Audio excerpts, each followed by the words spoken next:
Hi friends, మీ gas stove oil పడి జిడ్డుగా ఉండి చాలా రోజుల నుంచి వాష్ చేయకపోతే ఈజీగా వాష్ చేసుకోండి ఈ టిప్ యూజ్ చేసి.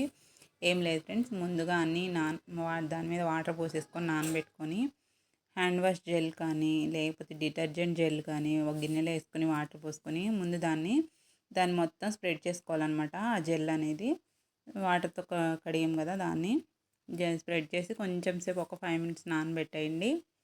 కొంచెం ఒక 5 మినిట్స్ అయిన తర్వాత మంచిగా స్టీల్ స్క్రబ్బర్ తీసుకొని స్క్రబ్ చేసేయండి, బాగా రుద్దండి. ఎంతో ఈజీగా శ్రమ లేకుండా తొందరగా జిడ్డు అది మురికి అనేది మొత్తం పోతుంది. చూడండి, నేను గోడ కూడా క్లీన్ చేసేసాను అనమాట. ఆయిల్ పడి అది ఉంటుంది కదా, మొత్తం క్లీన్ చేసేసాను తొందరగా. ఈ టిప్ మాత్రం అందరి హౌస్ వైఫ్కి ఖచ్చితంగా యూజ్ అయ్యింది ఫ్రెండ్స్. నా వీడియో నచ్చితే లైక్ చేయండి, షేర్ చేయండి, సబ్స్క్రైబ్ చేసుకోండి. Thank you, bye bye.